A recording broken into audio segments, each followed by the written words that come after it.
You're listening to Talking Fatherhood, a CHKD podcast. And now for your hosts, Andrew Jateau and Bryson Creighton. Hello, welcome to another episode of the Talking Fatherhood podcast. Excited to have you all joining us today. I am your host, Andrew Jateau, and I am joined by my co-host, Bryson Creighton. How you doing today, sir? I'm doing phenomenal, my man. How are you? I am doing pretty well. I was thinking earlier before I hit record that I always ask you how you're doing, and you ask me how I'm doing. And something that I talk to a lot of men about is about being honest about how you're really doing. And I'm Yep. like, oh, we don't really do that. So to be honest, I'm feeling a little stressed out. It's been a stressful week, right? Yeah, I get that. But it's good. We're here and we're recording another episode on a very exciting topic today.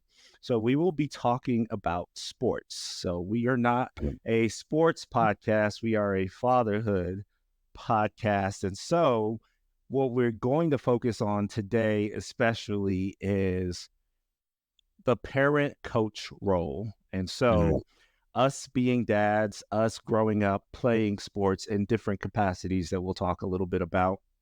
But then also, as we have transitioned into being dads and having kids, we have our kids in sports as well, too. Yes. And both of us have experience coaching our kids in sports. And so I think that today is going to be a very interesting topic because we'll be talking a little bit about those challenges of being a dad and being a coach as well, too. And when you're playing the dad role, watching your kids play sports, what does that look like? But then when you transition to being the coach and actually providing them instruction and whether they take that instruction well, what their performance looks like during the game and what how you interact with them after the game as well, too, is going to be very, very fun for us to talk about because we know some dads are experiencing that as well. It's an exciting and stressful topic. It is. I think it's more stressful for you, and we'll talk about that just, based on your history with sports. Actually, let's go ahead and jump into that because I think yours is more interesting than mine. You've reached certain heights on your sports career than I have. So why don't you share with the audience what that looks like?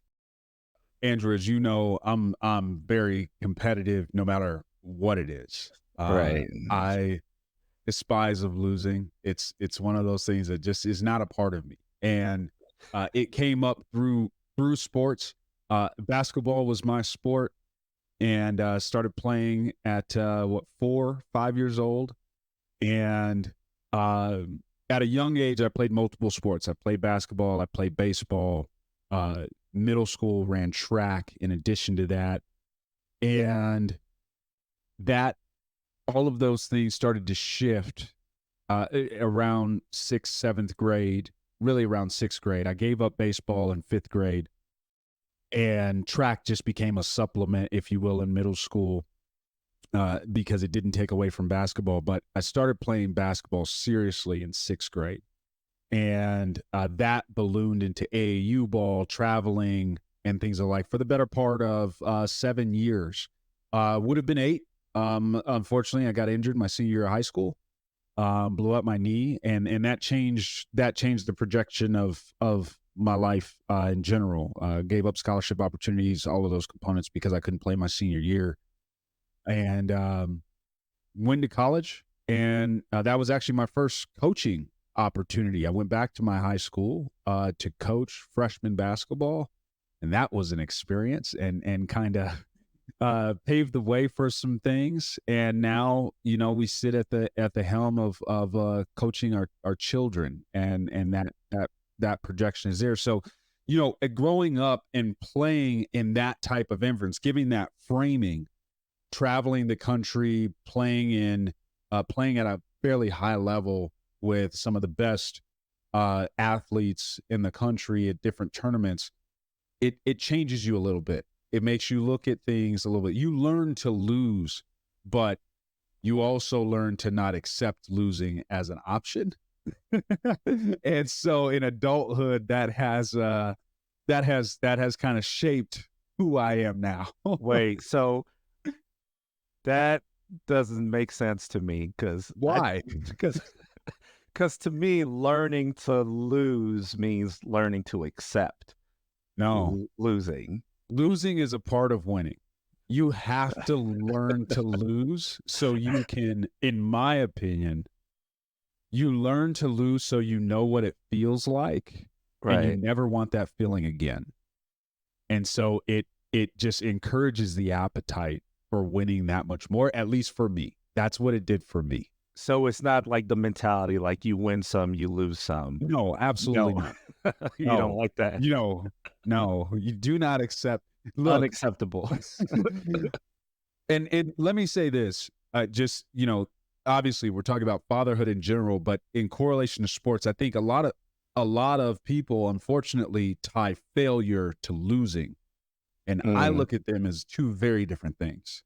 Uh, Losing is a part of doing anything and everything that you want to do, and you will take some L's along the way mm, as you get better and better and better at that particular thing. Failure is quitting. And so I look at those things as two very different things. So to me, losing and failure are two separate components. right. Losing is a learning lesson. And so to me, that's why losing is a part of it, but it makes you not want that feeling ever again. Doesn't matter if it's sports or I think everybody knows now I have a sales background. And so it's the same thing. So that's my experience with sports. Again, very competitive level, but also the benefit of that competition was I have lifelong friendships with those individuals. Some individuals I've known and played basketball with since I was 4 or 5 years old, and we're still friends today. And but we maybe never, or maybe at some point played on the same team for a very short period of time, but oftentimes we were competing against each other for a majority of that time. And so it has ballooned into lifelong friendships and understanding how we all operate together. So what is that feeling that you get when you lose? I ask Mm. that because to you it's such a gross, disgusting feeling that Yeah. you don't want to feel it again. But for me, when I lose, I don't feel much, You don't right? feel anything. Well, I, so I feel something, but it's one of those like my mentality is you win some, you lose some, and yeah. I'm just like so it's like oh that just wasn't my night, or I can identify what led to the losing, and I'm like okay, Yeah. I'll just make adjustments next time. But the feeling to me it's not I don't I know you continue to think about it Yeah. for a little Yeah. bit longer than I do. So Well, so before I answer that, I think it would be helpful for you to share your experience of sports growing up, because I right. think that will tie together this next portion of that conversation around how we handle it and Yeah. how it makes us feel. Yeah, so I'm a loser, I will say that to describe my That's a harsh way to put it.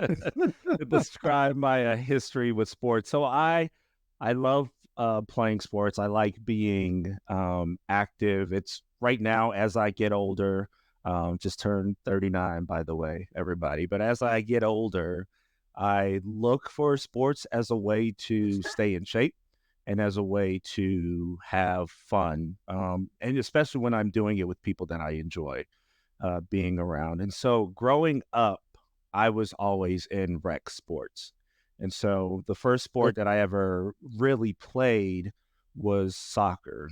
And, you know, my dad played soccer and we're from Nigeria. So that's what people outside of this country play. And so I played that. I grew up playing it. But the thing about it, playing in this country is just not a popular sport. So Right. with soccer, you need a certain amount of people to be able to go play that. And it was Mhm. just always hard to get people to do that. And so I picked up basketball and transitioned to that because that's one that you can play by yourself. It's one that you can play one on one with someone else. but it was always just doing it for fun. And so I've always played at the rec level. I've tried out for teams a couple of times. I never really made it. I know why. My conditioning really wasn't there. My passion for that sport really wasn't there. And so growing up, I just knew like rec sports fit me.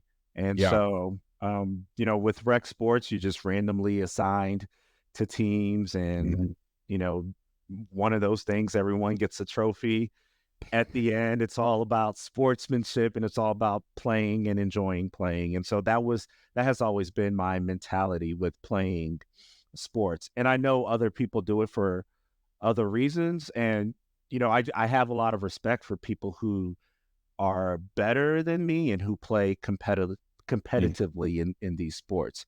But I knew for me, this is just for fun. And when you grow up playing rec sports, you just have to get used to losing, because you're on a completely different team every time that you sign up. And so some teams were good and, some teams were bad. And sometimes I was the best player on a team and sometimes, I was more middle of the pack. And so Right.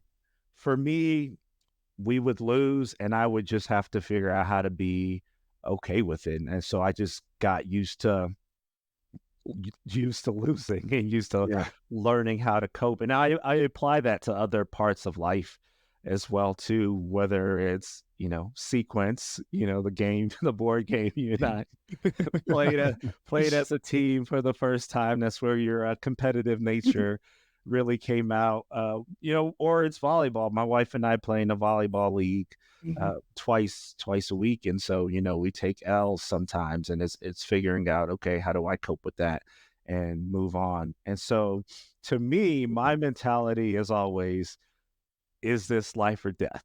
Yeah. And so sports has never been life or death. And a lot of things in life aren't life and death. So I just don't give it that much emotional attention just because Yes. I don't like that feeling of, that's why I don't root for a sports team.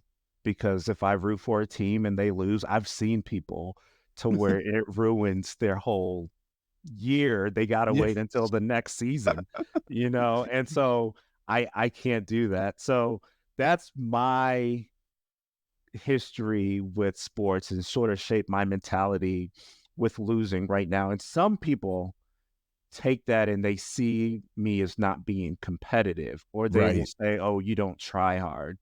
And that's where I kind of draw the line, because there is a Yeah. difference. Because I will play hard to the best of my skill and my ability, but sometimes I'm just not good enough, and I Right. have to be okay with that.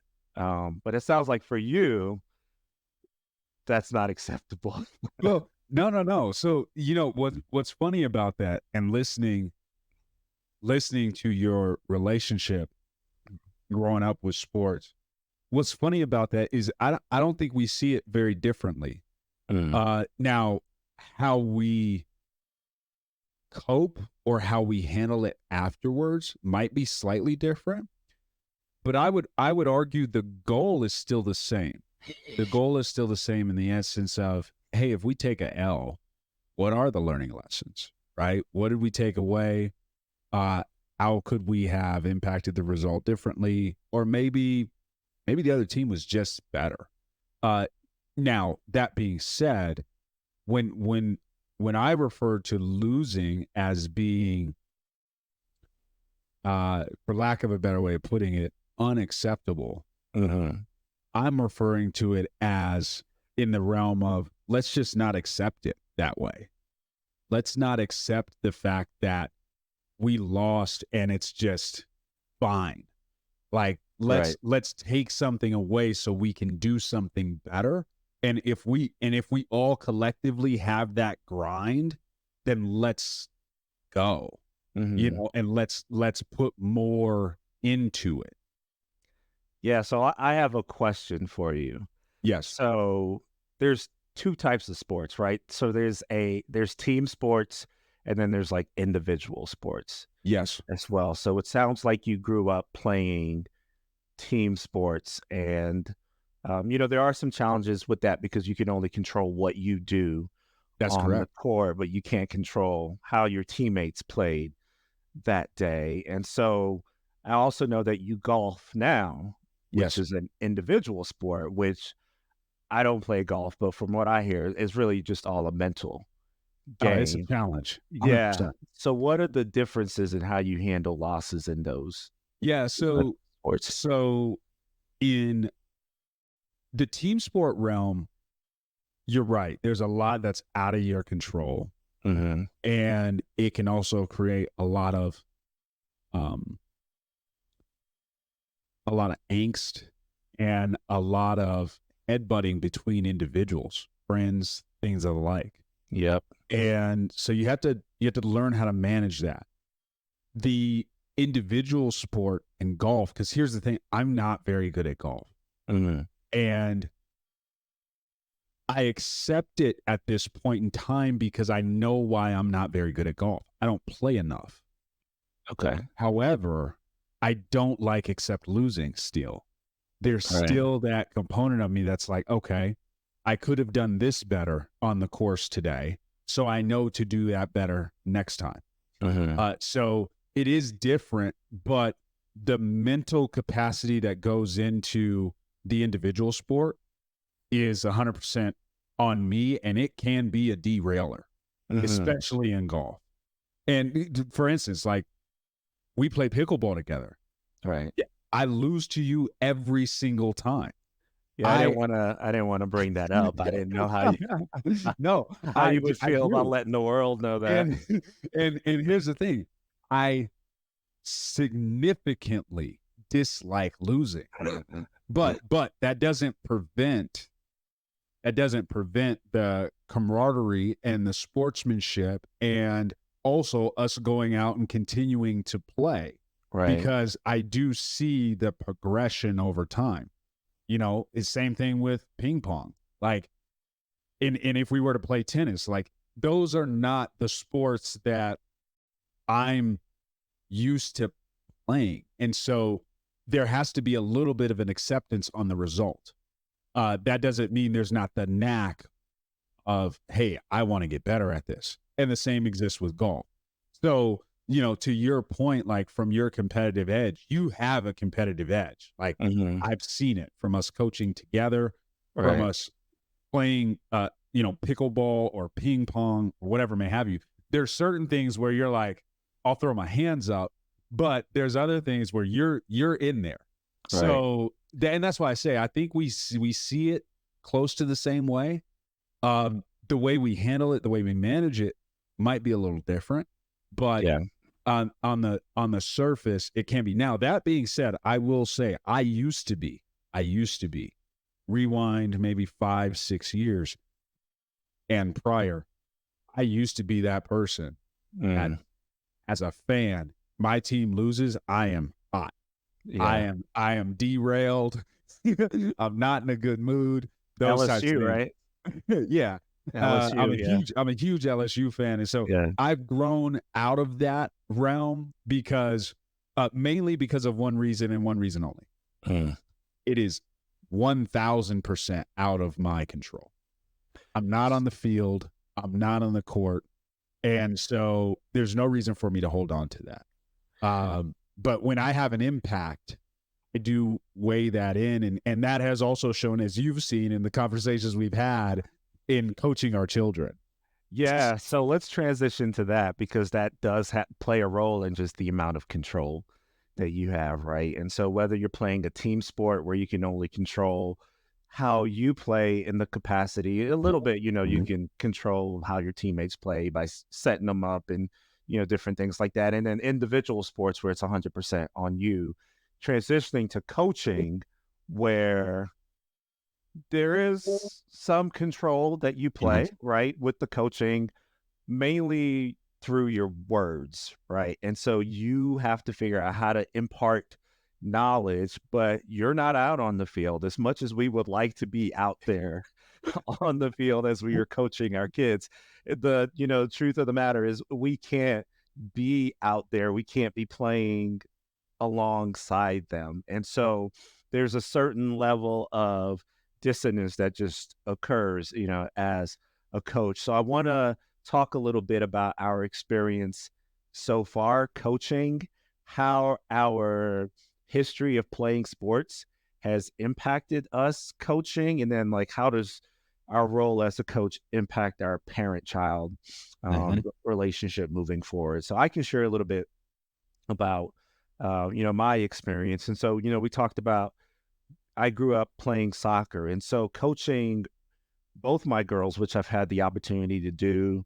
I've been able to coach them in soccer, specifically. And so for me, it's always been about having that understanding of, okay, this is just rec sports. So Hmm. understanding where I was when I was their age, and understanding that you win some, you lose some. I do notice that when I am coaching, I do get more frustrated just because of that lack of control. Because as a parent, where they're supposed to be, right? Yes. Hey, this person has the ball, cut to the basket or cut to the goal. Or even yesterday when I was assistant coaching my daughter's soccer team and they were getting destroyed, I knew what was wrong. And Hmm. I told the players what was wrong, but they didn't execute it on the field. So that's where that frustration comes in from the coaching perspective. And so you throw on the parent role in there as well too, in terms of how do you handle when it's your own kid who might be, not making the right read or not playing correctly or not really implementing what you're telling them to implement on the field. And so I think a lot of these issues sort of come into play and these dynamics come into play, and I have to watch myself with Hmm. the pregame discussion because I always have a pregame talk with my daughters. I'm like, okay, what is one thing that you're going to work on? Yep. Just to keep it simple, like just pick one skill because I want you to improve and I want you to remember what you're going to work on. And then what's even more difficult is afterwards being able to have that discussion and still try to remain positive about it. Because as a parent coach, you're able to identify everything that your child did wrong Yes. in that game. And so it is that balance of how do you help them get better from a parent perspective or from a coach perspective, but then as a parent, how do you stay supportive and tell them that they did a great job out there when in reality you can nitpick Yes. every little thing that they did. And I've been at both ends where I've honestly gone a little too far, Mm. to where I take a look at their faces and they're sad or look like they're about to cry because I spent the whole car ride home just saying, and another thing, that one play, you should have been here and you need to be here. And, we've practiced that. And how come you're not getting it? So I've been there, but then I've also been at the other end where it's just like, let me be quiet and Right. So not let say, me let me yeah. ask you this: is it because your sport of I'll use the term love and Mhm. choice has been soccer. Right. Uh, mm, but we've coached alongside in basketball. Right. Is it worse because it's your sport? So I'll tell you what makes it worse because it is different and they're really two different daughters that I'm Hmm. referring to. Yeah. So my oldest daughter, soccer is her sport that she loves, and she's also on her team has typically been the best player. Okay. So with that has come expectations, Mm. which makes it even, on my end, like this is what I know you're capable Yes. of doing on the field. And she's also expressed to me, because I've had that talk with her.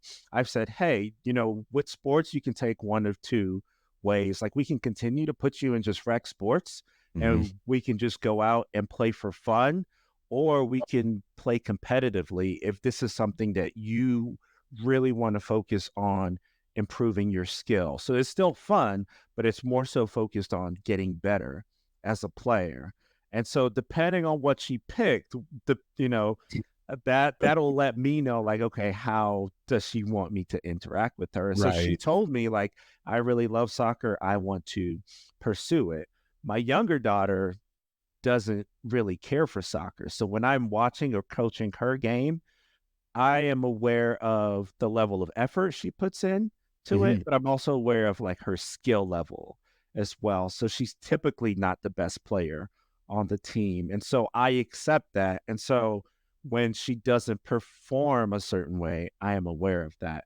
And so when Right. it comes to basketball, it's not necessarily that I love soccer more than basketball. I think because my younger daughter plays basketball and it was her first season, the last time when we first coached together, and seeing that there were people who are 2 feet taller than her on the court, and knowing that it was her first season, and knowing that she's always kind of struggled with hand-eye coordination, not to put her business out there, but that's not her strength, which, is a requirement in a lot of sports.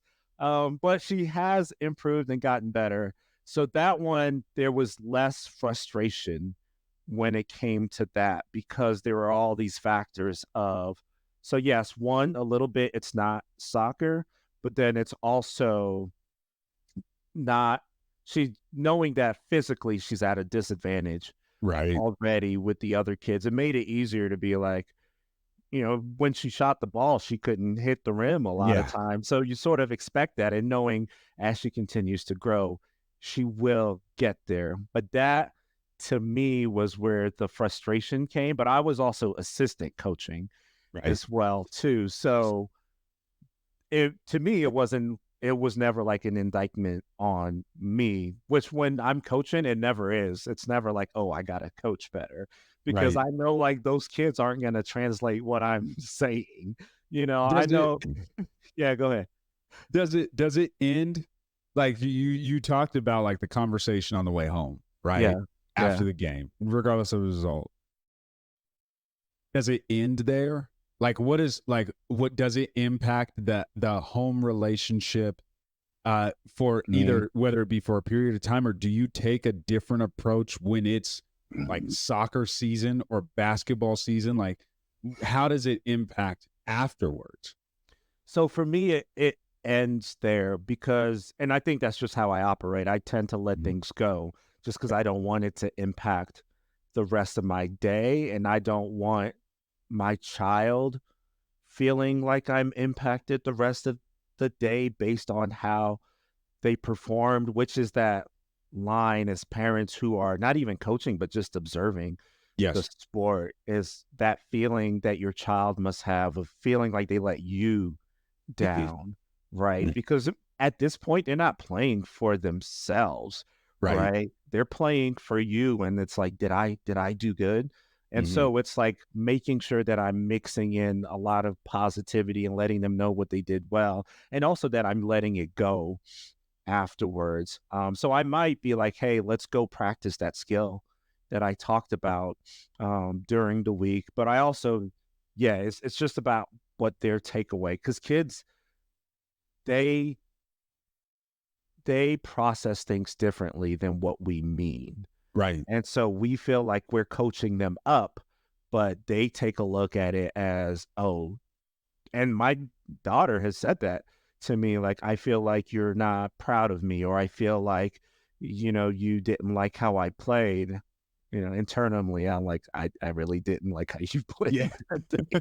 But yeah, I want them to know that it's not about them, and that I understand where they are in terms of their skill level. But I want to, talk about your experience, because your Yeah. daughter played with my daughter, and your daughter is the opposite in terms of stature, right? 100%. It comes along with its own challenges, to be honest with you. Right. Yeah, I bet that it does. And so they played, just to give some background, they played basketball together for a rec sports Yes. program. So it was a rec sports, and Bryson and I were volunteer coaching. Bryson taking the lead. I agreed to. I've never coach basketball, but I agreed to assistant coach and help out where I could. And so they were placed on the same team together. My youngest one being 6, your youngest one being She's 7. she's 7 now. Yeah. Yeah, so Mhm. 7 at the time. But she's also a foot taller. Yes. That might be exaggerating, but she's a bit taller. And so I think the age range was 6 to 8 or Yes. 5 Yes. to Age. Yep. yeah. Age range is 6 to 8. So as you know, there's a huge range of different levels of growth and Mhm. development for kids in that as well too. So this was really an opportunity where I saw Bryson coaching the sport that he loved to play, and then also watching him coach his daughter and my daughter as well too. And so I would like for you to speak on your experience because you've coached your older one and then your younger one as well Yes. too. It has been so both of my kids play basketball.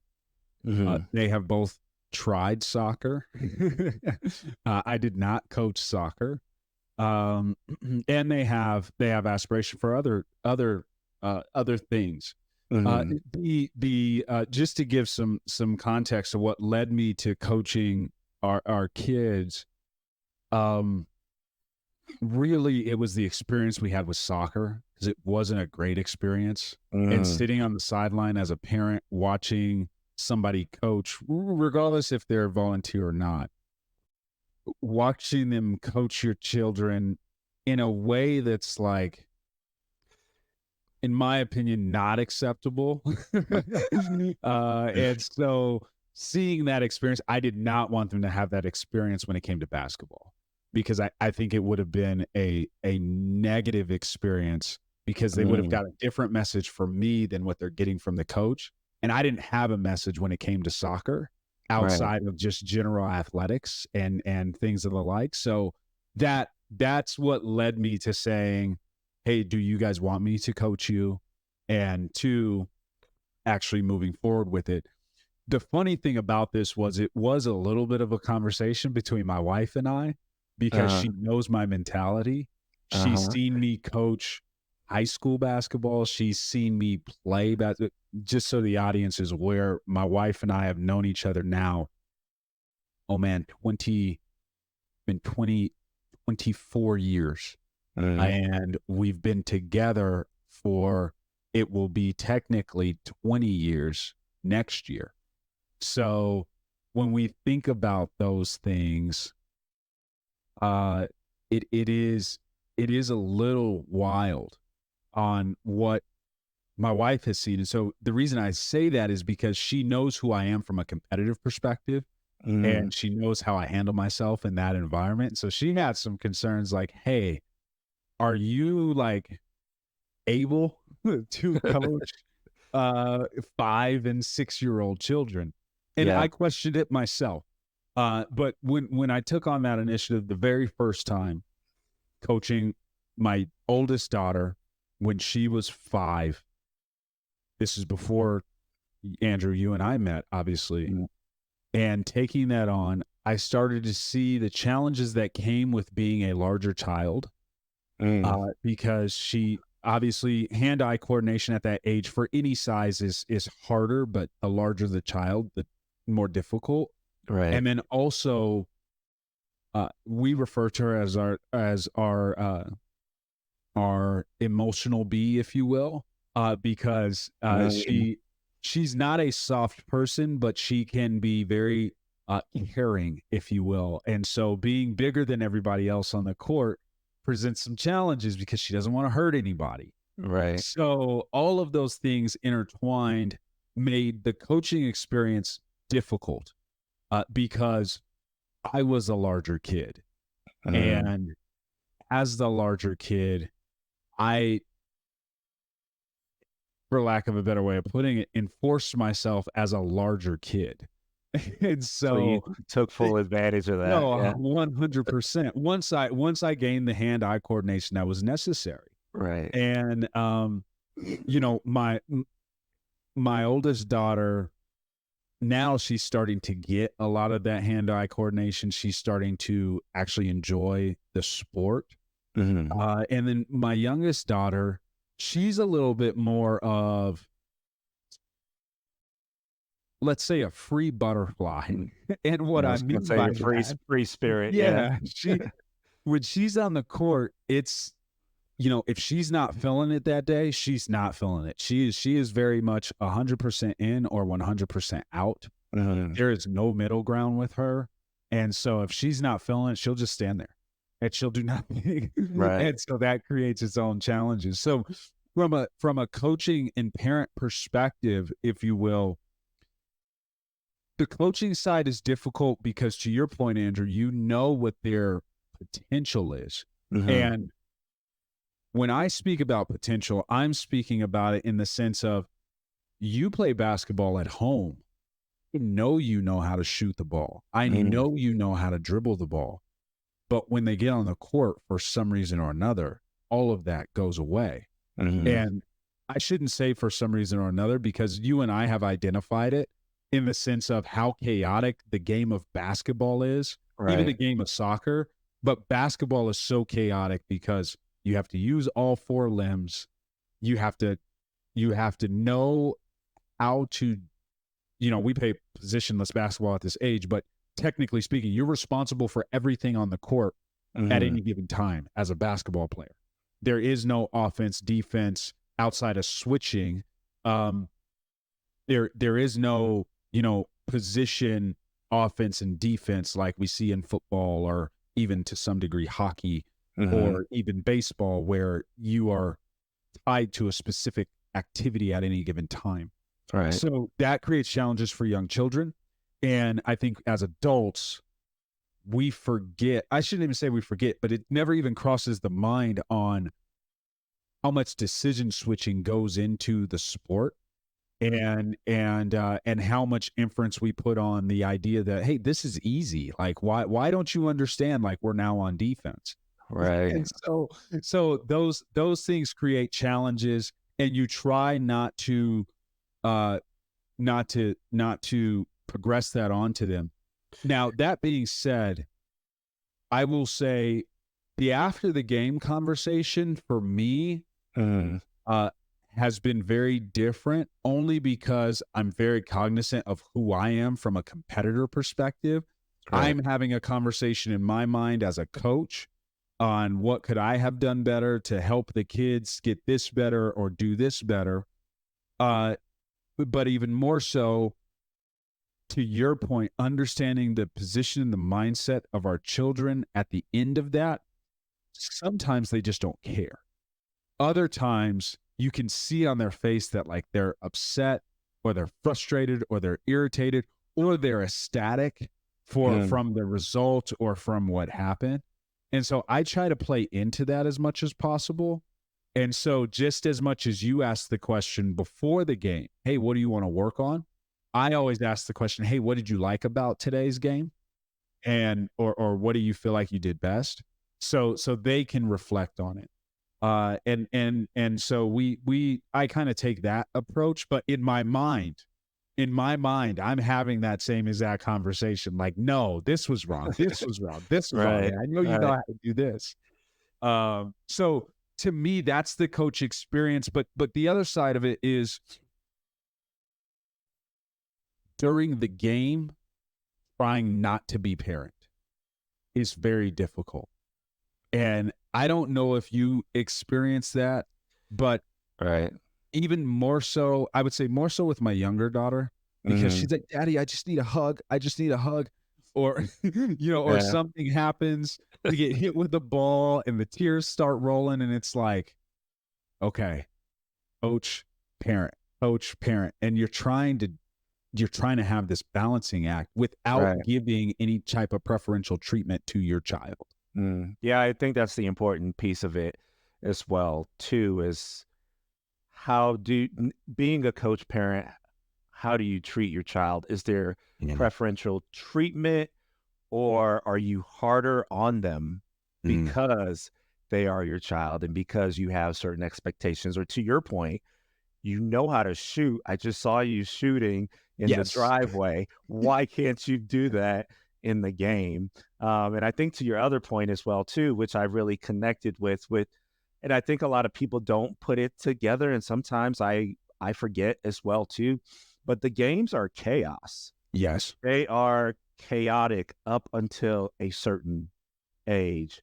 And imagine being a child in that chaos. And it makes so much sense why some of the skills that they practice during practice or in the driveway, Mhm. why those look differently when the whistle blows. It's Right. because when you have this controlled environment, I see it all the time, when I'm practicing soccer with my girls, and I'm like, I know you've got the foot skills. Like, I know you can do that pullback move that I taught you, that you do it all the time. How come you don't Mhm. do it in the game? And recognizing, you talked about basketball, and to soccer, it's up until a certain age that you can get everyone to stop chasing the ball. Right. So imagine you're a child, you somehow end up with the ball, and you have 8 people running full speed at you to try to take the ball Yes. away. So, like, what opportunity do you have to practice what you learned? Yep. What opportunity do you have to practice the passing and practice implementing? And that's what I saw when you and I were coaching as well Mm. too.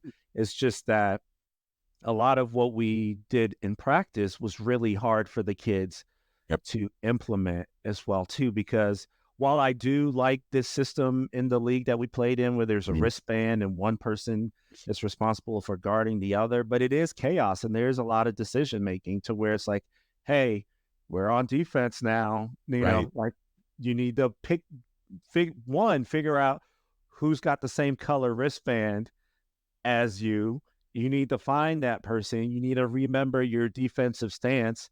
When they get the ball, your defensive stance changes. You got to Yes. put your arms up. And then when they shoot and miss it, it's okay for you to go and get the rebound. And so Yes. to us as adults, whether we're coaching or whether we're sitting on the sidelines, that looks easy. Like, go grab the ball. Why ain't you? And I say it to my daughters all the time, like, be aggressive. What's wrong? Why aren't you doing that? And so I think it's really great that you were able to highlight that point, that it is chaos out there. And so does that help you in terms of what your expectations It look does. like for the kids out It there? does. Yeah. Yeah. When you and I sat down and we were actually talking about this podcast, this Mhm. episode, this was maybe a few months ago when we were planning this whole thing out, and this was in the midst of the season, so the Mhm. audience understands. So basketball was at the top of our mind, and we were talking through, like, how do we help the kids, like, understand the game more? And what we came to is it just comes with time. And I think for those of you that are coaching, whether you're coaching your child or whether you're coaching other children under a certain age, I would probably argue, I don't know, Andrew, what, 8? Under 8, 9, maybe even Right. up to 10, depending on the developmental level. Like, under that age range, you're operating in chaos. Their mind is everywhere, and they Mhm. don't understand these things, and everything you do from a practice perspective is technically in a vacuum. Right. When we think about basketball, there's so much decision making. There's so much, oh, I have to dribble with my right hand. I have to learn how to dribble with my left hand. I need to run here. I need to not go after the ball, but you just told me to go after the ball, right? Right. And Yeah. so there's this dichotomy of decision making that the children are going through, and they won't understand it. So to me, is it helpful? Yes. It allows Mhm. me to be calmer. It allows me to address situations a little bit differently. And it also allows me to be a little bit more accepting to the performance level of our children at home versus on the court. And just understanding that it will come with time, because it's scary when, especially if you're like my younger daughter or your younger daughter, where they're a little shorter in stature, Mhm. and Right. and so they get the ball, and you have 3 people coming at you, including your teammates that are maybe twice as big as you. It's like, what just I don't know what to do, right? Right. Yeah. So all of those things are a factor, and it does help. But at the same time, like for everybody that's doing this out there, I think we just have to get back to the core of why you're doing it. Right. Mm-hmm. I love to coach, and I volunteer to coach because I love to give the kids something that not every kid has the opportunity to have from a coaching perspective. I had the opportunity growing up to have the same coach all throughout my young elementary years, all throughout my middle school years, and quite frankly, all throughout my high school years, outside of the club teams that I played on, which I ended up playing on too. And from a coaching perspective was very consistent as well. Right. And now those types of scenarios don't exist. Like you said, it's very randomized on Mm-hmm. team placement, unless you put an inference out there that, hey, I want to play for this particular person if they're coaching. But Yeah. it's random. And when it's random, you don't get to build that relationship. It's almost like you're starting over every couple of months with new people, new children, new coach, and that creates its own level of challenges. So for me, I like to try to go back to, why am I doing this? And I would suggest all the listeners out there that are doing this, understand why you're doing it. Are you doing it just because? Are you doing it because the league needs a coach? Are you doing it because you just want to coach your children? Or are you doing it for something bigger, which in my case is the fact that I get to impact a child's life for however long it is, whether it's 6 weeks or whatever have you. I get to have a positive impact on them to give them a good experience for the sport that I actually love. Right. And so, Andrew, I don't know if that's the same for you, but that's a big key for me that keeps me going. And it also keeps a positive light between the relationship between me and my kids. Yeah, I think that's great feedback for the audience. And even as you were talking and we've been describing what is happening on the field for the child, something that came up as well too is there are they are performing in front of a large group of people. So Yes. not only do they have a large group of people watching them, they also have a certain segment of that population giving them instruction as well, too, because they're hearing it from the coach. So coach is saying, do this, do that. But then you got the parents on the sidelines saying, do this, do that. You have other people's parents telling you what to do, telling their kids what to do. So when that whistle blows, and even with most of the leagues, there's another game going on Yes. right next to it. So it is chaos. And I think, to your point, understanding what is going on for your child is very important as well, whether you're a parent or a coach, just being aware of how is this impacting my child. And the one big piece of feedback that I want to put out there was something, and as a volunteer coach, there's like training that they make you do, and a lot of times it's things that you already know. But I think the first time I did it, there was a quote from one of the instructors who said, like, you don't want to be the reason that a kid quits playing the sport. You don't want to be a reason that this is their last season playing this sport. And I was like, oh, wow, that's Yes. impactful, that it could end up being like the coach could be the reason that a child doesn't play the sport. And I think that's important, not just as a coach, but as a parent as well, too. Like, Yep. you don't want to be the reason that your child gives up on something. And so I think it's taking a look and seeing, like, what do I need to adjust so that I'm not influencing their decision to play a particular sport. You want your child to be able to decide whether they like it or not based on their performance, based on the level of work and commitment, and whether they're willing to put that, and based on skill Right. as well, too, because we could record an episode a year from now and both our girls could be like, I hate soccer, I Mm-hmm. hate basketball, don't want to do it. Yep.